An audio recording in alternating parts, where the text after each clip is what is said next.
मराठी महाराष्ट्रामध्ये आपल्या सगळ्यांचं स्वागत आहे। प्रत्येक जिल्ह्यासाठी राज्यासाठी ज्येष्ठ लोकांची गरज असते। शहरामध्ये राज्यामध्ये काही प्रमुख लोक असे असतात, मग ते व्यावसायिक असतील, उद्योजक असतील। या उद्योजकांमुळे शहराला फार मोठी ओळख मिळते आणि उद्योजकांच्या उद्योगधंद्यांमुळे गोरगरीब लोकांना कामं मिळतात, त्यांचे घरं चालतात आणि त्यामधून काही प्रोडक्ट्स तयार झाल्यानंतर म्हणजे अमुक आपण ठरवलं की बीडमध्ये एक कंपनी आहे आणि त्या कंपनीचं इथं प्रॉडक्ट बनतं आणि तमाम महाराष्ट्रामध्ये ते निर्यात केलं जातं। आता हे प्रॉडक्ट बनवणारे जे काही कंपनीचे मालक असतात हे स्थानिकचे असले पाहिजेत आणि त्यामुळे काही प्रोजेक्ट तयार झाल्यानंतर आयात निर्यात आणि निर्यातीचे सगळ्या गोष्टी महत्त्वाच्या असतात। निर्यात झाली तर जिल्ह्याची ओळख राज्यभर जाईल, देशभर जाईल आणि ह्याच जिल्ह्यातलं हे प्रोडक्ट आहे ही माहिती होईल। आणि म्हणून इथल्या जिल्ह्यामधले काही व्यावसायिक असतील, उद्योजक असतील, राजकारणी नेते असतील, ज्येष्ठ लोक असतील, यांची जिल्ह्याला म्हणजे त्या जिल्ह्याला, कुठल्या एखाद्या ठराविक जिल्ह्याचं मी सांगत नाही, त्या जिल्ह्याला ओळख असते आणि ते ज्येष्ठ लोक जिल्ह्यासाठी सुरुवातीपासून झटत आलेले असतात आणि आपल्याकडं काही मिळतं का, आपल्या जिल्ह्याला काही मिळतं का, मग राजकारणातले असो किंवा मग व्यावसायिक असो, या सगळ्या गोष्टींमधून आपल्याला काही ओळख निर्माण करता येते का, या सगळ्या गोष्टीनं नेहमी धडपडत असतात। अशापैकी एक सत्यनारायणजी लाहोटी दादा आपल्यासोबत आहेत। रेल्वे येऊ घातलेली आहे उद्याच्या 17 तारखेला म्हणजे 17 सप्टेंबरला रेल्वे बीडमध्ये येणार आहे। मागच्या 3 ते 4 दशकांपासून रेल्वेचा प्रश्न रेंगाळत होता, 40 years हां, आणि 4 तर एकदाची रेल्वे बीडपर्यंत आली, इथून पुढे परळीला जाणार आहे।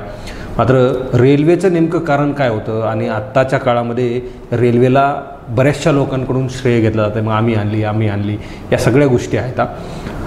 काका माझ्यासोबत आहेत, त्यांच्याकडून जाणून घेणार आहे की रेल्वेचा कसा प्रश्न होता सुरुवातीपासूनच्या काळामध्ये। ते स्वर्गवासी केशरबाई काकू यांच्यासोबत होते आणि त्यांच्याकडे नेहमी पाठपुरावा किंवा मग या सगळ्या प्रक्रियेमध्ये कोण कोण असायचं हे त्यांच्याकडून मी जाणून घेणार आहे। दादा तुमचं मराठी महाराष्ट्रामध्ये खूप खूप स्वागत आहे। रेल्वे तुमच्या हयातीपासून आता येत आहे, म्हणजे तुमचं वय दीर्घकाळ आहे आणि या जिल्ह्यासाठी तुम्ही फार काही गोष्टी केलेल्या आहेत आणि म्हणून रेल्वेचं प्रश्न कधी मांडला होता आणि आजची काय परिस्थिती आहे, बरेचसे लोक श्रेय घेत आहेत, म्हणजे आम्ही आणली राजकारण त्याचं केलं जातं। तुम्हाला काही सांगायचं का याबद्दल, रेल्वेबद्दल सांगायचं का? किती कुतूहल आहे, किती आनंद आहे, सुरुवातीचा लढा काय होता? रेल्वे अनेकांच्या प्रयत्नानंतर अनेकांनी याच्यामध्ये आपलं जीवन समर्पित केलं। अशा प्रयत्नानंतर आज 40 वर्षापेक्षा अधिक काळानंतर तो झुकझुक आवाज रेल्वेचा बीडवासियांना मिळत आहे। पण कोणती इतकी गोष्ट सोपी नाही आहे। तशी तर ऐकीव गोष्ट अशी आहे आणि सत्य आहे की निजाम काळापासून हा रेल्वे मार्ग निर्धारित होता। त्याला वडवडीची खडी आणि तेलगावमधली खडी साक्षीदार आहे, पण त्याचा काही पुढे पाठपुरावा झाला नाही। परंतु खासदार स्वर्गीय केशर काकू ह्या जेव्हा दिल्लीला होत्या तेव्हा त्यांनी एक दिवशी तत्कालीन रेल्वे मंत्री जाफर शरीफ साहेब यांच्याकडे गेल्या आणि त्यांनी आपल्या बीडच्या रेल्वेचा प्रश्न त्यांच्यासमोर ठेवला आणि काकू ह्या फार अतिशय हुशार होत्या। जेव्हा त्यांना हे कळालं की हा कर्नाटकचा आहे तर काकूही कर्नाटकच्या, तर काकून लगेच भावाचं नातं मांडलं आणि जिद्द करून बसल्या की हे बहिणीकरता तुम्हाला एवढं द्यावंच लागेल, करावं लागेल। त्याच्यासमोर पेच आला, त्याला इतकं सोपं थोडी असते की आपल्या ह्याच्यामध्ये। तर तेवटीची यांच्या पाठपुराव्यामुळं त्यांनी शेवटी ते इंदिरा गांधीपर्यंत प्रॉब्लेम घेऊन गेले आणि मग जे आहे ते त्यांनी शेवटी कंटाळून होकार दिला। होकार दिल्यानंतर पुढच्या काही काळामध्ये ते लोकसभेमध्ये आलं आणि पहिल्या वेळेस 1 कोटीचं अनुदान त्यांनी म्हणजे जाहीर केलं, त्याच्यावर बजेट डिक्लेअर केलं। पण 1 कोटीने काही होणार नव्हतं, हे त्या काळी सुद्धा हे 32 कोटीचा प्रोजेक्ट होता, परंतु 1 कोटीमुळं काही नाही। त्याच्यानंतर इथं पासवान आले, अजून दुसरे काही लोक आले, उद्घाटन पण झाले चंपावती क्रीडा मंडळामध्ये, परंतु रेल्वेचं ज्या स्वरूपामध्ये बजेट येऊन काम व्हायला पाहिजे ते झालं नाही। मग या काळामध्ये इथले जे स्वातंत्र्य सैनिक आहेत, स्वर्गीय मदनलालजी, स्वर्गीय बंशीधर जाधव साहेब, काशीनाथराव, असे अनेक लोकांनी त्याच्यामध्ये मग उडी घेतली, परंतु त्यालाही इतकं सोपं नव्हतं। मग एक शिष्टमंडळ शेवटी हे दिल्लीला गेलं 35 खासदाराचं, परंतु त्यांनाही तिथं काही पाहिजे तितका रिस्पॉन्स मिळाला नाही, नाराज झाले।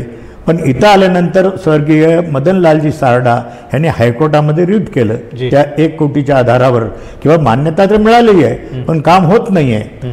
मग कोर्टाने ऑर्डर दिला की बाबा हे काम करावं लागेल. जी. त्याच्यानंतर मग ह्या मागणीला जोर धरण्यात आला. हो. मग त्या काळी जे महत्वाचे जे मिनिस्टर होते, शेवटी आम्ही साधे व्यापारी आहोत, जी.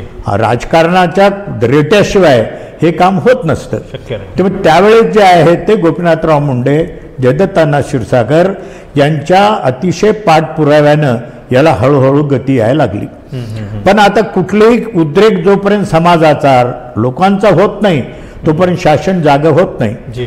मी त्यावेळेसही व्यापारी महासंघाचा अध्यक्ष होतो जी. आणि माझ्याकडे जे आहे की दुकानं बंद केलं म्हणजे शहर बंद होतं. हो, बरोबर. त्याच्यामुळं मी असे 2, 4, 5 बंद मोठे मोठे केले. हो. हो. आणि ह्याचा जिल्ह्यामध्ये खूप मोठा हाहाकार झाला हो. की आता रेल्वे, आता रेल्वे.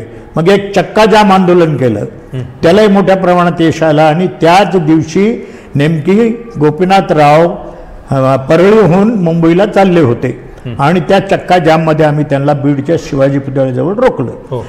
त्या तत्कालीन जेवढे आमदार, खासदार सगळे लोक त्या चक्का जाममध्ये शरीक झाले. हो. आणि याच्यामध्ये मदनलालजी वयानं सिनियर खूपच असल्यानं हो. त्यावेळेसचे नामदेवराव क्षीरसागर चंपावतीचे संपादक हो. हो. हे वयाने तरुण होते. हो. आणि आमच्यासारख्याची त्यांना साथ मिळाल्यावर हो. आम्ही सगळ्या व्यापाऱ्यांनी त्याला खूप धरलं. आणि नामदेवरावांच्या नेतृत्वाखाली आम्ही कन्व्हिनर ऑफ दी कमिटी, जी. त्या कमिटीचं नाव सुद्धा आम्ही जे आहे की रेल्वे संघर्ष समिती असं नाव देऊन ते आम्ही सुरू केलं.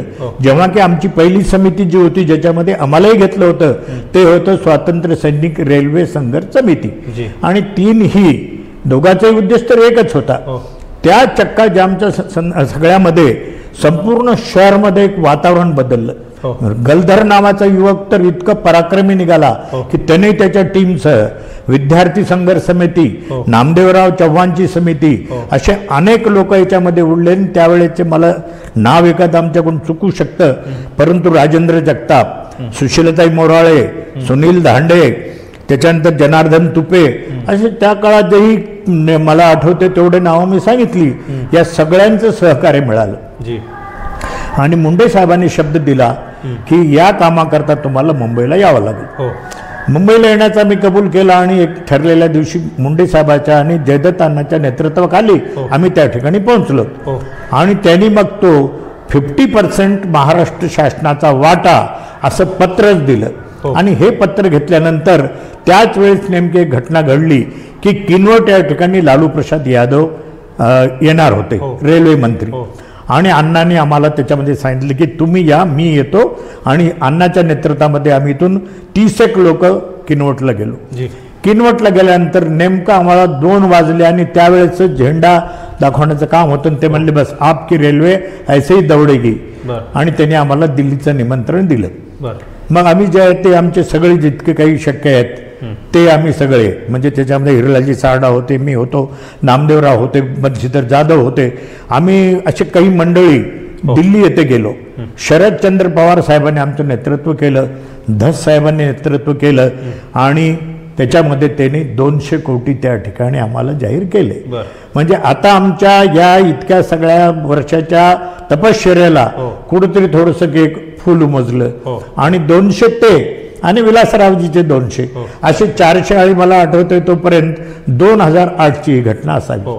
आणि मग तिथून जे आहे ती आमच्या रेल्वेच्या मार्गाला हळूहळू धक्के म्हणजे प्रगती वाढायला लागली.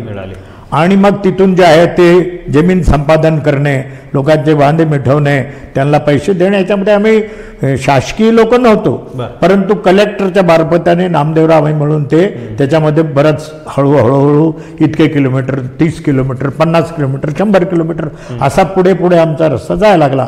अनेक अडथळे आले, अनेक शेतकरी आम्हाला परेशान करत होते. आणि परंतु तत्कालीन जे खासदार असायचे त्या खासदाराच्या माध्यमानं आणि नंतर लास्टला तर प्रीतमताई मुंडे, पंकजाताई मुंडे आणि जयदत्तांना या सर्वांच्या सहकार्याने आम्ही त्याला पुढे पुढे ओढत गेलो. त्याच काळामध्ये नरेंद्र मोदी साहेबांनी या रोडवर लक्ष घातलं मला वाटतं त्याच काळामध्ये 13मध्ये मुंडे साहेबांचं निधन झाल्यामुळं बीड हे फोकसमध्ये आलं आणि मग त्या ठिकाणी जे आहे ते की रेल्वे का नाही आहे हे तुम्हाला काम आम्ही त्यांना आग्रह धरला आणि त्याने टॉप प्रायोरिटीवर ह्या रेल्वेला देण्याचं आश्वासन दिलं आणि मोठी रक्कम जाहीर केल्यामुळं हे काम मोठ्या प्रमाणामध्ये मग सुरू झालं. नाही, आता रेल्वे आली, आता बीडपर्यंत आलेली आहे, ह्याने फायदा काय होणार आहे लोकांचा? तुम्हाला एक उद्योजक किंवा मग एक व्यापारी म्हणून नाही, आज जी रेल्वे येत आहे हिला डेमोही म्हणतात. ही आज म्हणजे ज्याला काय म्हणता येईल की सरळ थोड्या ह्याच्यात चालणारी आहे, याच्यानं काही फार मोठं साध्य होत नसते. पॅसेंजर रेल्वे आहे, हिला काय असं फार मोठं साध्य होणार नाहीये. आज आमची जी मागणी आहे की रेल्वे आली पण हिला फास्ट ट्रॅकवर टाका आणि बीड मुंबई करा. नगरपर्यंत तुम्ही घेऊन चाललेले राहिले नगरला, तर तिथून पुढे तर सगळा मार्गच आहे. तर 100 किलोमीटरच्या टेरिटोरीमध्ये ज्या लोकांना मुंबईला जायचंय, फर्स्ट क्लासमध्ये, 2 टायरमध्ये, 3 टायरमध्ये, जनरलमध्ये, साध्या स्लीपर कोचमध्ये परवडणाऱ्या पैशाप्रमाणे, तर या गाडीला खूप मोठा रेव्हेन्यू मिळेल आणि शासन दरबारी ही गाडी फेल झाली, हिला ग्राहक नाही आहे असं होणार नाही. जर तिला कसं केलं तर बीड मुंबई ही गाडी केली तर तिच्यात 2 प्रकार करण्याचा आमची मानस आहे, विनंती आहे की सकाळची चेअर कार करायची टिल द पुणे. बीड पुणे हे जर केलं तर याला भरपूर प्रकारात येतो आणि प्रत्येक गाडी आता फास्ट पाहिजे. ज्या वंदे मातरमच्या युगामध्ये आपण आहोत की इतकी सुसाट गाडी पळते, कमी वेळात पडते, तर ती जर गाडी झाली तर हे अजून सोयीस्कर होईल आणि तिथून परत तीच गाडी इकडे निघेल. त्याचबरोबर आमची दुसरी मागणी आहे की आज परळी होईल तेव्हा होईल, त्याचे मला पुढे सांगेल मी, परंतु बीड मुंबई एक रात्रीची गाडी संध्याकाळी 6-6:30ला निघणारी, तिथं सकाळी उतरणारी, ही जर झाली तर तुम्हाला सांगतो रेव्हेन्यूलाही कमी नाही. आज जिथं इथून 50 गाड्या भरून जातात आणि इतका मोठा पॅसेंजरचा लोंढा जातो तर लोकांना हेही सोयीस्कर वाटेल. लोक फार आरामशीर पोहोचतील, इथं झोपले की तिथंच उठायचं काम होईल आणि लोकांचे काम होतील. आणि त्याचबरोबर हा रूट झाल्यानंतर ज्याला आपण मालवाहू मालगाडी म्हणतो, जी राष्ट्राच्या विकासाकरता खूप मोठी मदत करणारी असते, त्याच्यामुळे या एरियामध्ये जो आम्ही कामगार, मजूर, शेतीचे लोक असं जे म्हणले जातं, त्याचबरोबर या सगळ्या लोकांना फार मोठ्या उद्योग, इंडस्ट्री येऊन या शहराचा विकास होण्यास खूप मोठी मदत होईल. तर तुम्ही सांगितल्याप्रमाणे ही पॅसेंजर असणार आहे. तुम्ही आता मालवाहू गाडीचाही उल्लेख केला. आता ही पॅसेंजर असेल, मात्र मालवाहू गाडीचं कसं आहे हे अजून काही माहिती आलेली नाही. मात्र ही मालवाहू गाडी जर झाली तर भविष्यामध्ये उद्योगधंद्यांना चालना मिळेल, दळणवळणाला चालना मिळेल किंवा मग काही कंपन्या ज्या आहेत ते बीडसारख्या जिल्ह्यामध्ये, शहरामध्ये येऊ शकतात. रेल्वेने आयात निर्यात करण्यात येते. ही सगळी मागणी तुम्ही आणखी पुन्हा करणार आहात का, जशी सुरुवातीपासून? आम्ही हे प्रयास चालूच ठेवणार आहोत. त्याचं कारण आहे की आम्हाला परळी अहमदनगर ही मागणी होती, तर परळी आम्हाला मिळालंच नाही ना. त्याच्यामुळं बीड परळी करता जो काही वेळ लागणार आहे ते साधारण 1 वर्ष म्हणतात, पण कदाचित जास्त वेळ लागेल, कारण तिथं अनेक 50-60 घराच्या तिथून ही रेल्वे चालली आहे आणि ते घरं जोपर्यंत तोडणे, त्यांना मानधन देणे, त्यांना घरं बांधण्याकरता मदत करणे ही काही करोड रुपयाची आहे, सोपी गोष्ट नाही आहे. परंतु डिपार्टमेंट ते सगळं करेल. परंतु आज जेव्हा इथपर्यंतचा रूट झालाय, पूर्वी त्याने अंमळनेर केलं, अगोदर आष्टी केलं, मग अंमळनेर केलं, तर आज ही जी आहे ती बीड पर्यंत येऊन तिला थांबून न ठेवता आपल्याला काहीतरी करता येईल या मार्गाने त्यांनी ही प्रयास केलाय किंवा या इथून तर चालू द्या. आणि मालवाहूचा मी असा उल्लेख करतो की शेवटी मोठमोठ्या मालगाड्यामध्ये इतक्या मोठ्या प्रमाणात स्वस्त माल येतो, ट्रकमध्ये ह्याच्यामध्ये येण्यामध्ये, तर ग्राहकाला किती मोठा फायदा होईल. तीच वस्तू 10-20 रुपयाने कमी मिळायला लागेल. तर त्याच्यामुळं विकासाकरता जो माझा शब्द आहे, आज इथं मोठ्या फॅक्टऱ्या नाही आहेत, त्या फॅक्टऱ्यामध्ये या ठिकाणी यायला लागतील आणि ह्याचा विकास होण्यामध्ये खूप मदत होईल. आम्ही इथंच थांबणार नाही आहे. आमचा दुसरा जो मार्ग पूर्वीपासून होता, आम्ही नगरला वारंवार जात होतो, आम्ही सोलापूरला वारंवार जात होतो, तर सोलापूर ते जळगाव या मार्गाची आम्ही खूप जोरात हालचाल केल्यानंतर सॅटेलाइट सर्वे झाला आणि सगळे स्टेशन आणि त्याचं किलोमीटर फायनल झालं, तिची आज माझ्याकडे कॉपी आहे. तर ती जर उद्या जर झाली तर दक्षिण उत्तर जोडण्याचं सगळ्यात मोठं इतकं जंक्शन होईल बीड की ज्याची सीमाच नाही. आणि त्यामुळं 300 किलोमीटरचं अंतर कमी होणार आहे. ही काही लहान गोष्ट नाही आहे. वेळेची बचत, इंधनची बचत, पैशाची बचत, अशा सगळ्या ह्याच्यातून हे बीड अतिशय भरभराटीमध्ये येईल. त्याच्याकरता केवळ एखाद्या छोट्या समितीनं, आम्ही काही मोठी मानत नाही आहेत, कारण 5-25 लोक आम्ही प्रयत्न करतो आहोत. त्यात काय केलं मी की सगळे आम्ही व्यापारी अध्यक्ष बरेचसे घेतले, याच्यामध्ये व्यापारी घेतले आणि आम्ही आमचं ते जे काम करायचं ते करत राहिलो.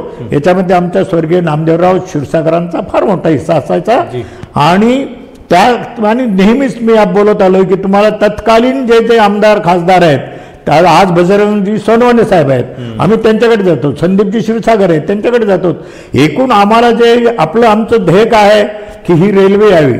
आज हा स्वर्ण दिवस आलाय, परंतु निश्चित खेदानं सांगावं लागतंय की याच्यामध्ये स्वातंत्र्य सैनिक लगभग संपलेत. आज काही 1-2 जण आहेत ते विकलांग आहेत, ते त्यांच्या घरामध्ये आहेत. बाकी जे एकदा 35-40 बीडचे स्वातंत्र्य सैनिक दिल्लीला गेलते, तो आज जो भाग त्याच्यातले नाही राहिलेले आहेत. तर आता आमचं जो आपल्याला म्हणालो की आम्हाला हा रूट आता घ्यायचा आहे परळीचं, तर त्यांना ते पूर्ण त्यांनाच करणे गरजेचं आहे. ते तर होत राहील, आम्ही बोलत राहू.